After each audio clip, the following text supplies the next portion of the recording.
And welcome back to the Puget Parvy podcast. I'm here again with my buddy Soren for the second episode in a row. Got Soren on the pod. How's it going, man? Going good. Felt like we need to hop on here after the last podcast.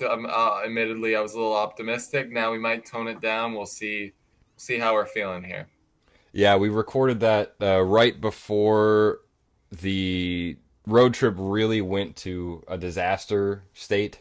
Team goes 2-7, finish it off getting swept by the Phillies. There's a lot to talk about. Maybe a couple games in there that you could have won with some better managerial decisions.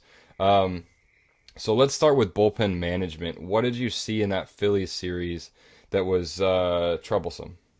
Yeah. Well, first of all, there were some moving pieces, especially when Logan Gilbert uh couldn't finish 3 innings. It was a tough day for him. I am not the guru of all of that stuff, but it did kind of put pressure, and it's tough when you're Vargas or Leguimina and you're like, man, I might get DFA'd the next day if I throw like 40 pitches here. Yeah.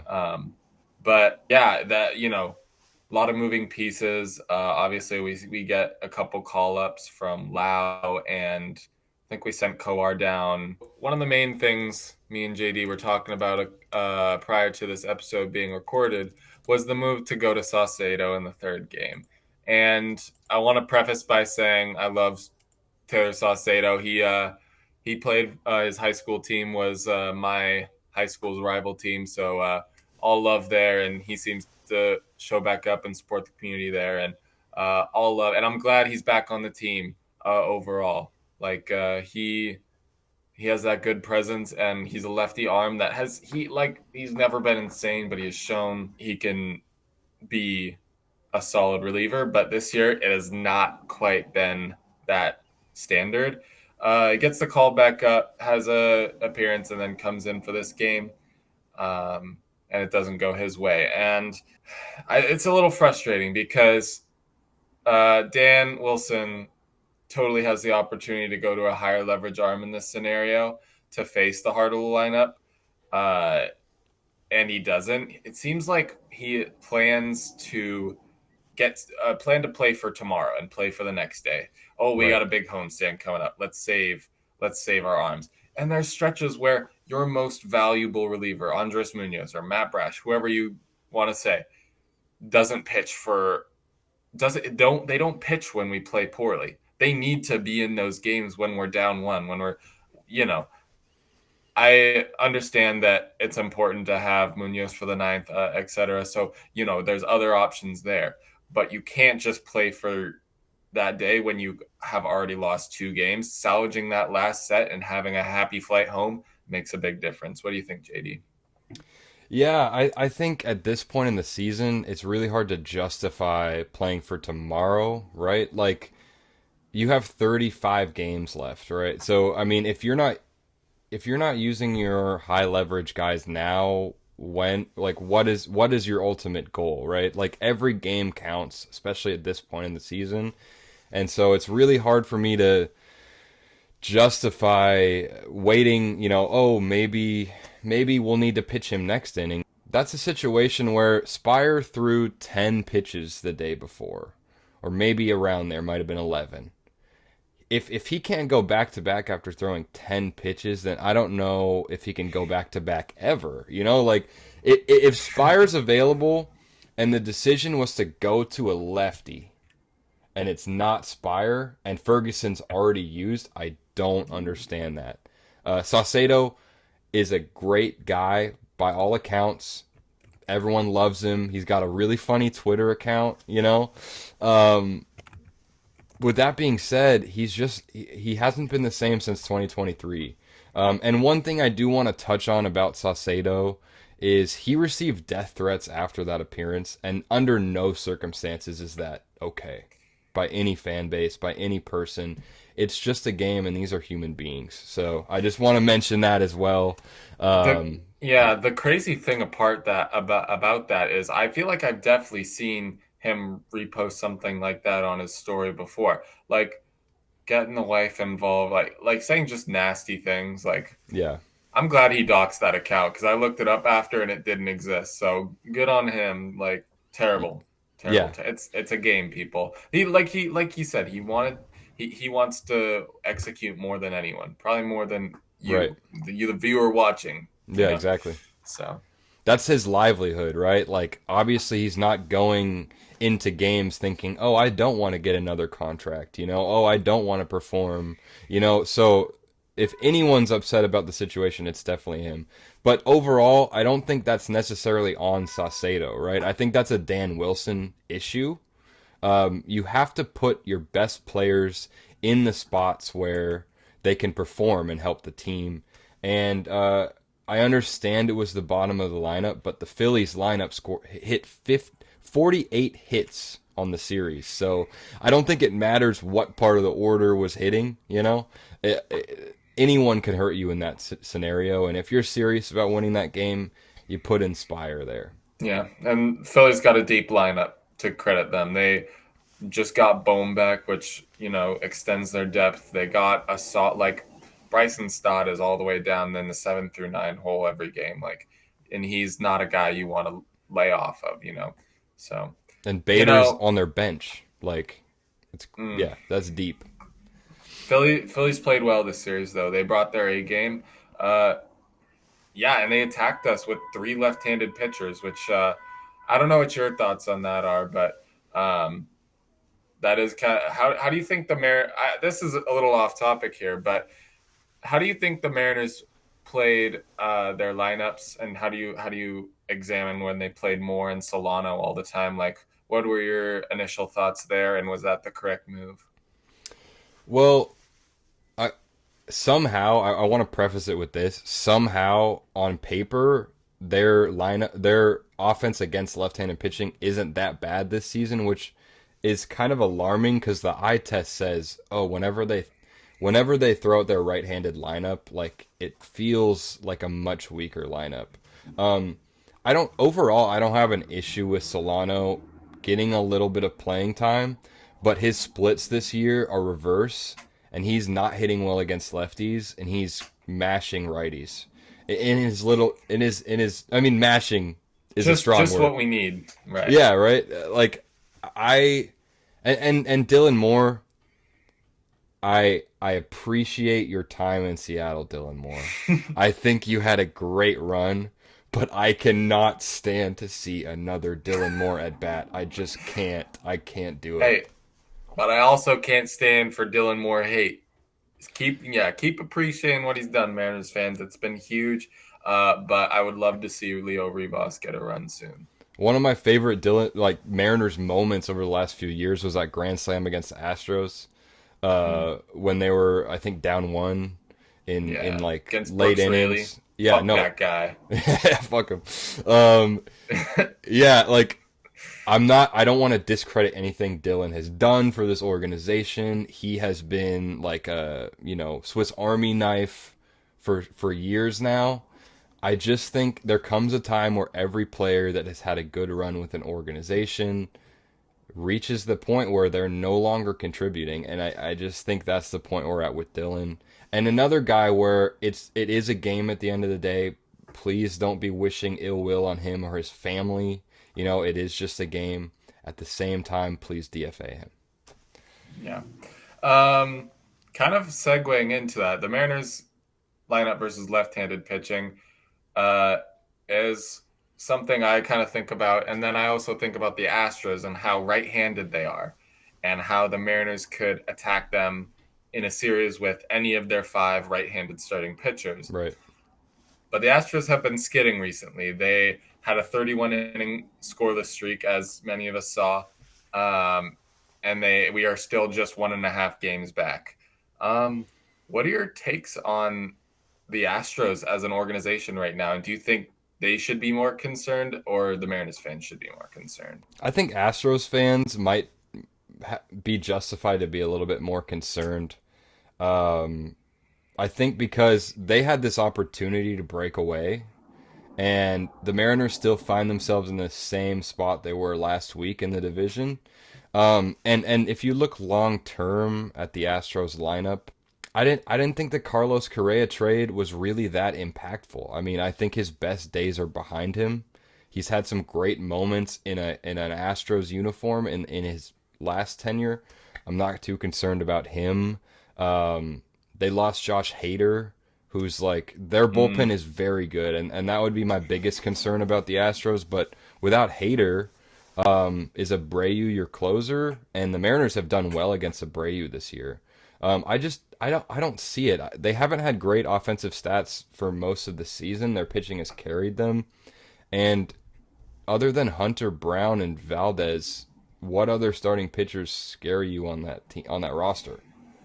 right. Well, they're all injured. That's the ones that are scary, right? Yeah, You know, Javier is a big blow for them. We could go on. They have a couple respectable guys. Like they got that guy Brandon Walter, left-hander, who's been solid, but yeah, really at the end of the day, he's a rookie. I'm not that scared.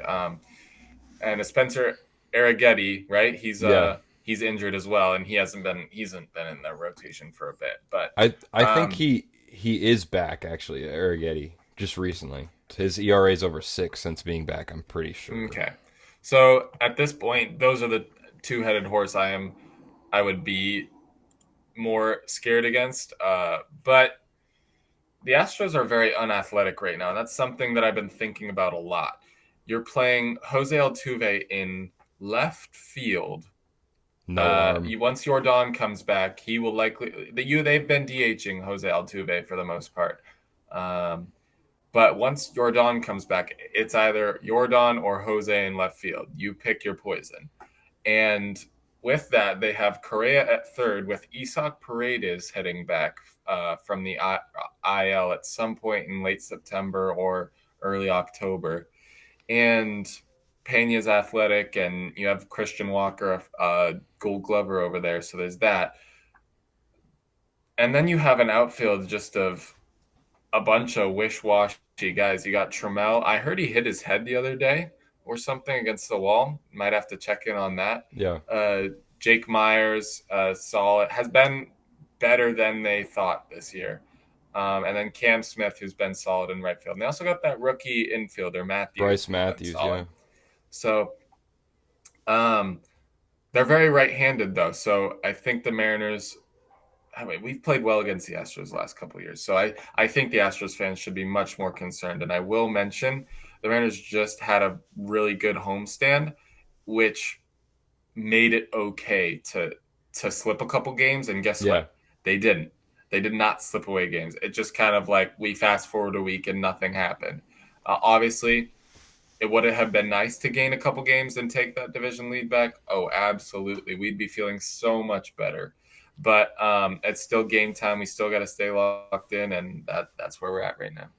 Yeah, I mean, you could think about it two different ways, right? Like you could be frustrated that the Mariners didn't gain any ground while the Astros have struggled, but you could also be thankful that they didn't lose any ground while the Astros struggled. Like think about if the Astros had just been like 500 in that span, I think they're maybe 3 games up on the Mariners or more, and instead you sit 1.5 back. I mean, they're playing right now, so it could be 2 by the end of the day. But I'm not going to say it was a fluky road trip because there was a lot of error in process on the road trip, not just results. But at the same time, if the Mariners are within 3 games of the Astros when they play their last series of the year, I mean, that's a huge opportunity to take the AL West. AL West should still be on the horizon for all Mariners fans. Yeah, I want to do a little game with you on the concernometer for our starting rotation. I'm going to give you all 5 starters, and I want you to say from a scale of 1 to 10 how concerned you are for their future. Let's start with Logan Gilbert. that's a tough one. I would probably say like a 6 on the I, concernometer. And I and would and I agree. yeah, you're at that stage. Yeah, I think my big concern is obviously he had the injury earlier, so I'm wondering how much of the performance recently is as a result of the injury. did he lead the league in innings pitched last year? He Am I did. crazy? I Yep. mean, that guy now can barely make it through 5 innings, and that's a concern. Obviously, he's got strikeout stuff, but he doesn't have like that put away pitch. Like how many at bats are just foul ball, foul ball, foul ball, foul ball, and he's just driving his pitch count. Um, I do think that he's gonna finish the year, and if you looked at his numbers, you'd say, "Oh, that's a pretty good pitcher." But on the Logan Gilbert scale, maybe you're like you had higher expectations for him. All right. And then how about our steady man Brian Wu? Brian Wu, I'm at like a 2, maybe a 3. I'm a one. Yeah, I'm not concerned for Wu. I'm so happy about how he's played this year. and my concerns aren't don't have anything to do with like performance. It's just he's at a career high in innings pitched. So that my only concern is like arm health and like stamina moving forward. And how about Castillo? I would say like it probably is 7.5, 8. I'm Yeah. I'm I'm concerned. Is it just mostly the depleting stuff? I mean, the velocity has been down the last few outings. Like his four seam is at like 92, 93, and also his misses against the Phillies, like he missed his spot by a foot. Like I didn't get a chance to watch a lot of the game, but you know when you are checking on like the MLB app, you can see like where in the strike zone, and it's like nearly off the page. Like it's like I don't know. My biggest concern with him is like if he can't command his stuff with like his depleting velocity, like I don't. I just think it turns into too much batting practice, and his changeup was his calling card earlier in his career, and that he doesn't have that anymore. I will say it's been a tale of two stories this year for Castillo. It's like when he comes to the mound, is he gonna go a quality start and give up one earney and six innings pitched, or is he gonna kind of shit the bed and have a Yeah. tough day?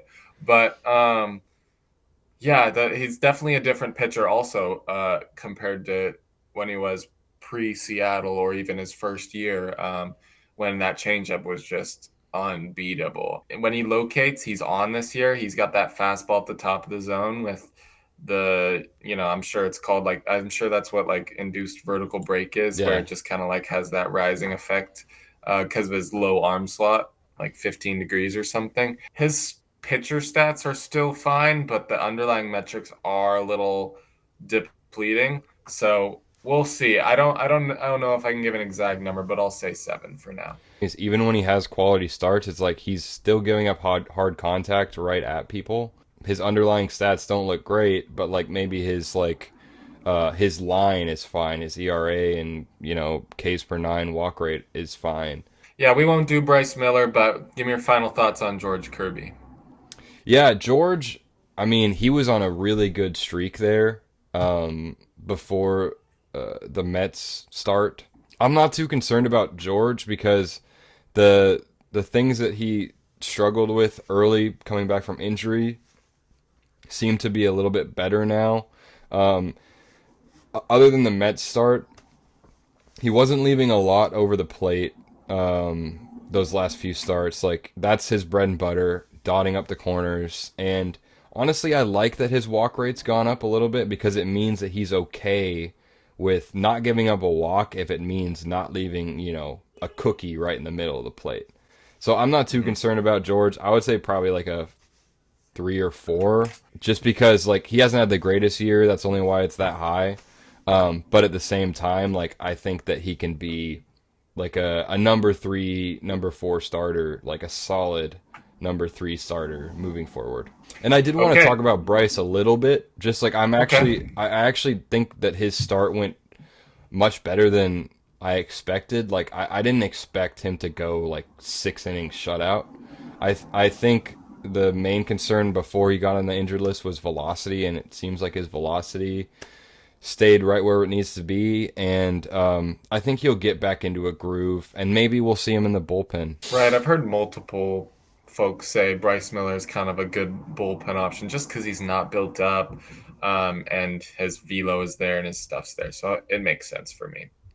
Yeah. Do you want to get into some of the home away splits? So, okay, let's start with all pitchers, not just starters. All pitchers at home this year.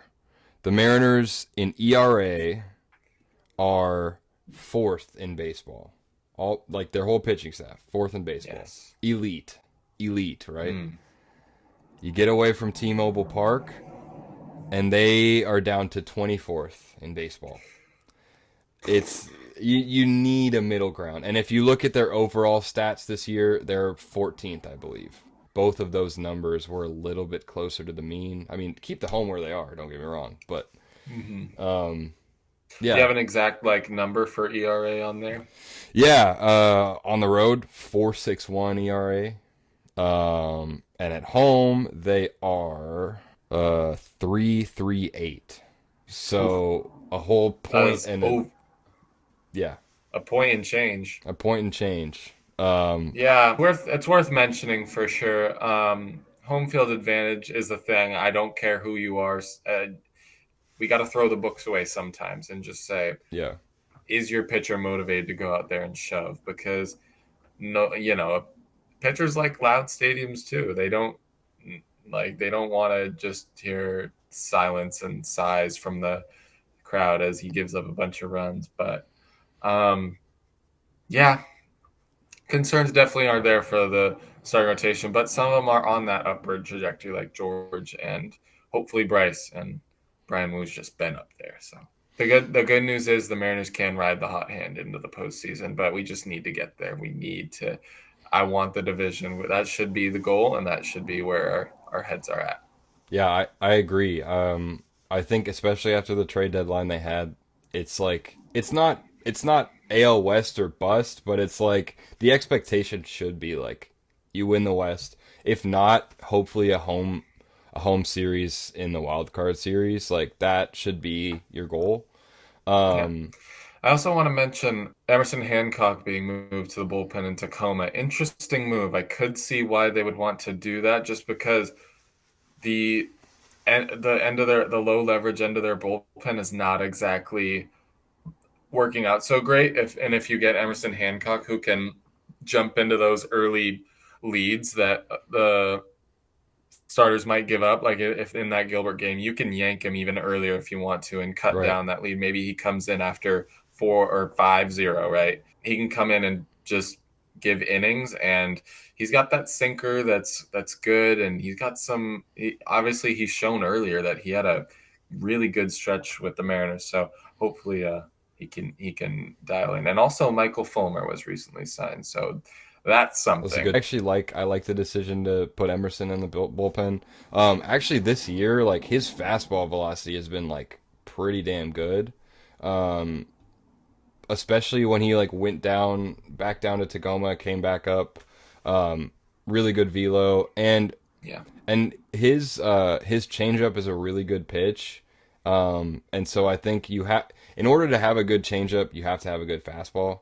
And I could see him being a really good option for like if we have another blow up start or maybe not a blow up start, but like a high pitch count, like 4 inning start from one of our starters. Like he can go multiple innings. He's got the starter repertoire. And honestly, I'd rather have him than Vargas right now. I'd rather have him than Mm. like Amina right now in the bullpen. I don't mind it at all. Speaking of the bullpen, we really need to talk about Bizardo's season. Mm. I mean, Yeah. he's having an elite season, and he's always had good stuff or like decent stuff at least. He's locating this year, and that's the big difference. You want to talk about Bizardo? Yeah, I mean, we'll keep this short because we don't want to snooze you off talking about the bullpen and pitching the whole app. But man, is Bazardo knocked me off my chair sometimes with how good he's been. I'm on Baseball Savant right now. His pitching run value is at 90 overall, 90th percentile. He's not been in the like super duper high leverage roles, but he's been up there at some points.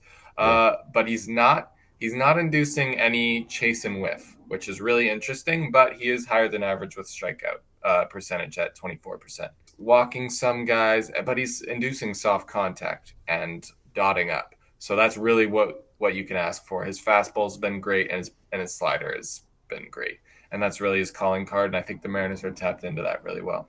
Yeah, and I hope they keep using it how they have been because it's clearly working. Okay, let's shift gears into a recent development on a rehab outing.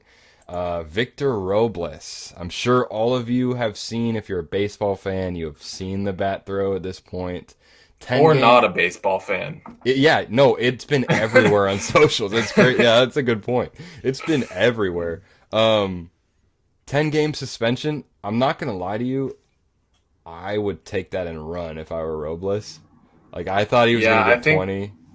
I think the Mariners are going to urge him to, or I think the Mariners were the ones that urged him to contest or appeal. Yeah.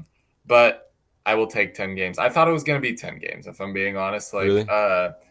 Yeah, I think he handled it really well afterwards, immediately apologizing on Instagram and providing his rationale. This is my take. You don't have to agree. I don't think it's okay to throw the bat. I was staggered with the amount of support for Robles for throwing a bat at someone. Like, Yeah. my goodness.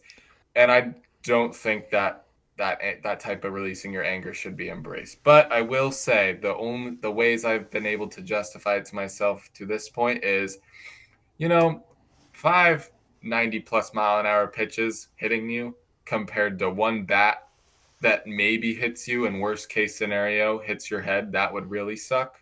But Yeah. most of the times won't even get there or miss. I would be on Robles' side there, right? But it's the act that's getting him the suspension, not the violence of it. It's just him choosing to do that, which is a bad choice. I think the anger is justified, right? Getting hit 5 times. I think the intrusive thought even of throwing your bat is justified. True. I Been don't there. think the action of throwing your bat is ever justified. Like, and I've heard people online compare it to, like, oh well, Bryce Harper threw his helmet at a pitcher and he only got 3 games, and I'm like, he threw a helmet. A bat is like a javelin if you throw it at someone. You know, like Right. I think there's a huge difference in what the object is. Also, Go ahead.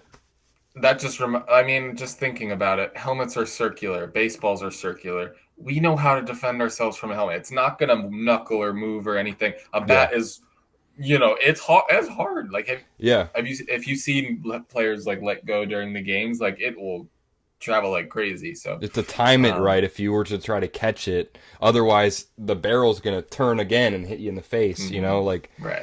so yeah, I think people defending him online, I think part of it is it's a little bit of a meme for some people. He has a right to be angry, but I think it was a little bit, maybe not selfish, but like, you see how bad the team needs a right-handed bat in right field right now. Dylan Moore only played twice against the Philadelphia Phillies in 2025 because you don't have Robles right now. How do you think the Mariners are going to handle that suspension? I don't know if you've given any thought into it, and I've kind of read some pieces. Some people are saying they're just going to activate him September 1st and delay his appearance a little bit, and just once the September call-ups, you're just down a bat, which would just be up an arm in that case, assuming Yeah. you do 1-1. Or people are saying that they activate him 3 days before September 1st. And then there's an off day in there somewhere where you go one less bullpen arm, and your bullpen gets to rest that off day before September 1st. I think if I knew more about where he was in his like rehab process, I would. Okay, my answer, and this might be an unpopular one. What if they call him up right now? Okay, listen, hear me out. He serves his 10-game suspension, and then he's ready by the time that his like injury IL stint is over. The concern about playing a man down, I get it. But right now you're playing with Dylan Moore on your roster. Right now you're playing with That is a Donovan. man down. That's a man down, unfortunately. You're playing with Donovan Solano playing 1 game a week at most. Like, what does it really mean to play a man down? You've barely used Luke Raley at all since he's been back from injury. Yeah. I don't understand that. In a perfect world, and I don't know if this is realistic with his injury, call him up tonight Have him serve his suspension while he can still practice, he can take BP, he can face the pitching machine, he can get ready. Mm. And then by September 1st, you could call up another minor leaguer that's doing well. Like you could call up Leo Rivas. Wouldn't that be great? I think they probably wait till September. Or just call up Leo Rivas right now. Oh, who said that? Who said that? That would be even better. Like honestly, I would um, take that.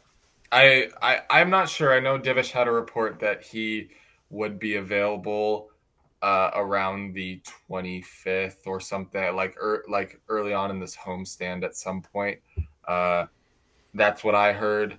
But I am curious to see how the Mariners handle it. If you were thinking about it the same way I was holding out hope. I was like, okay, just a couple more days, couple more games, and we can have a right-handed hitting right fielder.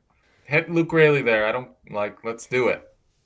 Why And that's the not? thing about Luke Raley. He's been interviewed before actually, and coming up in the Dodgers system before he was traded to the Rays initially. He was known for being able to face left on left and be a decent hitter left on left. When he got traded to the Rays, they're all about analytics. They're all about Mm, platoons. Could be a personal, perspective. He said he lost the ability to hit left-handed pitching when he went over to the Rays because they didn't let him hit left on left. Like he got no at bats left on left. And I think we talked about this on the last episode with Canzone, with Cole Young. It's about exposure, right? Like give Luke Raley at bats against lefties, he will improve. He's a major league baseball player. if some right-handed bats can hit right-handed pitching, then lefties sure can too. If you can play Ben Williamson every day versus a righty, why not try?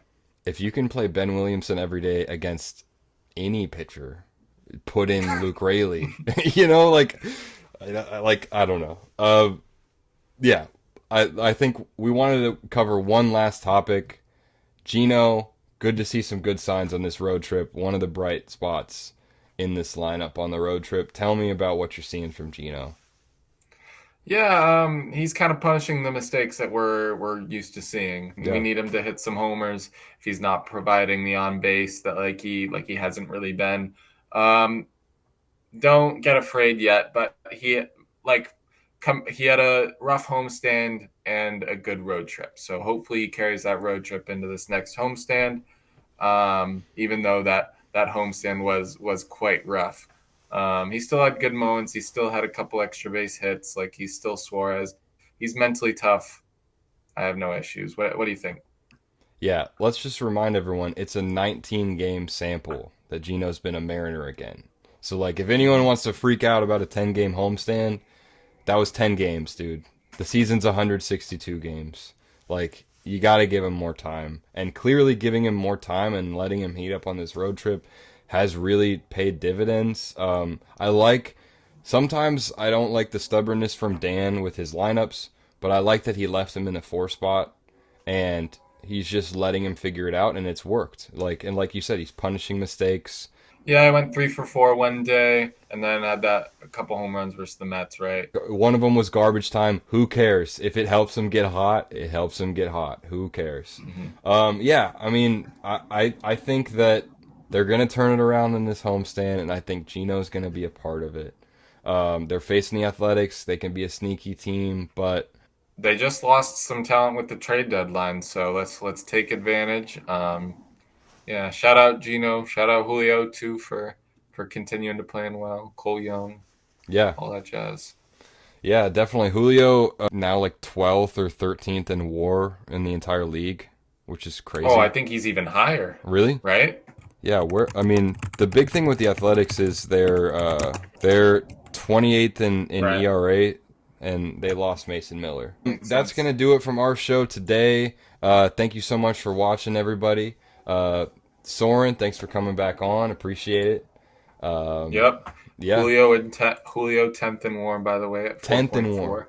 Wow. Tied with Okay. Kyle Schwarber. Well, anyway, that's gonna do it for us. Let's go Mariners, and thank you so much for watching.